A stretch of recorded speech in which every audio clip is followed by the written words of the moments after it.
अस्सलाम वालेकुम। Property vision TV के साथ में हूं मैं अकील। रियल एस्टेट के अंदर बहुत सारे ब्रांड्स काम करते हैं और कुछ ब्रांड्स नेशनल ब्रांड हैं, कुछ इंटरनेशनल ब्रांड हैं। लेकिन इनमें से कुछ कुछ कामयाब होते हैं और कुछ मुख्तलिफ जगहों पे नाकाम होते हैं। ऐसा ही एक ब्रांड एमआर का है जो कि दुबई के अंदर जिनकी बहुत ही ज़बरदस्त पोजीशन है और वहाँ दो चार टॉप ब्रांड्स के अंदर उसका नाम आता है। लेकिन यही एमआर जब इस्लामाबाद में आया, यहाँ इन्होंने एक छोटा सा प्रोजेक्ट शुरू किया जिसके अंदर इन्होंने घरों का मंसूबा था इनफैक्ट, तो ये बहुत कामयाब नहीं हो सके। आज की वीडियो में हम ये डिस्कस करेंगे कि ये एमआर इतना बड़ा ग्रुप पाकिस्तान में आके क्यों कामयाब नहीं हो सका। एमआर की नाकामी की जो 3-4 मेन वजूहात थी वो ये थी, उसमें से चंद वजूहात ये हैं कि नंबर 1 तो ये था कि उनका जो मार्केट के अंदर यानी कस्टमर के साथ जो कनेक्शन था वो बहुत वीक था। उन्होंने वही कॉन्सेप्ट जो दुबई के अंदर उनके कामयाब थे वही लेकर के यहाँ है। घरों की एलिवेशन ऐसी थी जैसे कि वहाँ होती है, यहाँ की लोगों के लिए वो इतनी ज़्यादा एक्सेप्टेबल नहीं थी। यानी फिर यहाँ के जो इस्लामाबाद के अंदर आमतौर पर जो घर बनते हैं, ये लोग रहते हैं यहाँ, लोग कोशिश ये होती है कि 2 यूनिट्स के घर हों, फिर उसकी अकोमोडेशन ऐसी हो कि उसके अंदर यानी ग्राउंड फ्लोर पे उन्होंने कुछ घरों के 10 मरले के अंदर एक ही बेडरूम दिया हुआ था कि 2 बेडरूम का प्लान होना चाहिए, डिज़ाइन होना चाहिए। ये उनका नहीं था। फिर इस्लामाबाद में या इस रीजन के अंदर जो ज़्यादा प्रोजेक्ट कामयाब होते हैं उसके अंदर जो मिडल मैन है या डीलर्स हैं या कंसल्टेंट्स हैं या रियल एस्टेट एजेंट हैं, उनका बड़ा रोल होता है। इन्होंने बिल्कुल उनके साथ कनेक्ट ही नहीं किया। इन्होंने खुद ही अपने तौर पे डायरेक्ट एंड यूज़र को बेचने की कोशिश की, जिसकी वजह से मार्केट के अंदर वो हाइप ही क्रिएट नहीं हुई कि जिसकी वजह से एमआर को लोग वो एक्सेप्ट करते या पसंद करते। ये इनसे बहुत बड़ी गलती हुई। और उसके साथ ये हुआ कि ये जो मंसूबा था इनका, क्योंकि उस वक़्त जब ये आए तो शहर से थोड़ा बाहर था, तो तब भी ये जो है ना लोगों के लिए थोड़ा डिस्टेंस ज़्यादा था। आज तो डिस्टेंस कम लगता है क्योंकि रिवाज से उस तरफ आप देखें तो वहाँ भी DHA 3 आ गया। तो ये उस वक़्त शहर से दूर था और लोगों ने फिर भी ये लिया, जिन्होंने भी लिया, जिनके पास ज़्यादा पैसे थे उन्होंने ले लिया क्योंकि ब्रांड नेम बहुत बड़ा था, तो उन्होंने अपना सेकंड होम के तौर पे यूज़ किया। उनका फर्स्ट होम नहीं था ये। उसके साथ ही साथ ये हुआ कि इनका जो 14 मरले का घर था उसके अंदर सिर्फ 2 ही बेडरूम थे, तो इस तरह इन्होंने डिज़ाइन किया, वो भी गलत था। तो फिर ये एक रीज़न ये भी थी इनकी नाकामी की कि इनके पास कोई एक्सपेंशन प्लान नहीं था। जितनी जगह के ऊपर इन्होंने शुरू किया तो वो वही था इनके पास, वो इन्होंने लोगों से बेचना था और आगे इन्होंने कोई प्लान ही नहीं किया हुआ था। क्योंकि कोई भी जो हाउसिंग का प्रोजेक्ट है, आप सोचिए, वो तभी कामयाब होता है कि जब वो जो भी उनके पास लैंड है उसके अंदर एक्सपेंशन हो सके।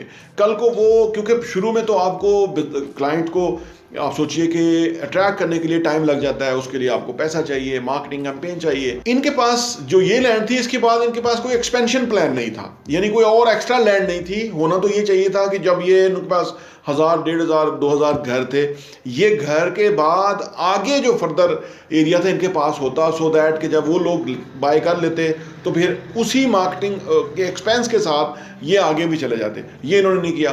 फिर इनकी जो वीडियोस बनती थी या इस तरह की जो कैंपेन्स थी उसके अंदर इनके एक्सपेंडिचर बहुत हाई थे और वो लोग जो करने वाले थे वो रिलेट ही नहीं कर रहे थे कि प्रोडक्ट कितनी बड़ी है या उसके ऊपर कितना एक्सपेंस आना चाहिए या कितना एक्सपेंस बचाया जा सकता है। तो एक टाइम के ऊपर जो पाकिस्तान के अंदर एमआर था उसके पास पैसे की शॉर्ट, कैश फ्लो के प्रॉब्लम हो गए, तो फिर उन्होंने अदर सोसाइटी से जो है वो लोन लिया और उसके बाद उन्होंने इस प्रोजेक्ट को आगे लेके चले। तो बहुत सारी वजूहात थी। ये इस तरह का जो प्रोजेक्ट्स जो भी है इधर खैर ये तो इन्होंने नेकनामी के साथ, नेक नीयती के साथ उन्होंने किया, आल्दो कि ब्रांड बहुत बड़ा था और लोगों ने लिया भी, लेकिन उस तरह की हाइप क्रिएट नहीं हो सकी।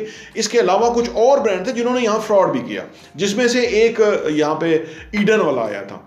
वो कभी हबीब रफ़ीक ने वो लैंड डेवलप की हुई थी और ईडन ने आके उससे वो टेक ओवर कर लिया।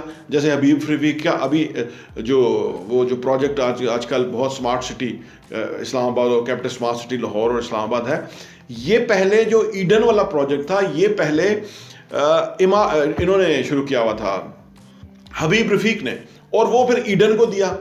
ये लतरार रोड के ऊपर था। ईडन ने फिर उसके ऊपर 2-3 अरब रुपया इकट्ठा किया और वो फिर यहाँ से भाग गया और लोगों के साथ बड़ा नुकसान हुआ लोगों का, और वो मर गया बाद में जाके वो। लेकिन एमआर का नाम नहीं ख़राब हुआ, लेकिन एमआर की ये चीज़ ख़राब ज़रूर हुई कि वो कोई बहुत बड़ी कामयाबी नहीं हासिल कर सके। वो यहाँ से फिर वाइंड अप करके वापस दुबई चले गए।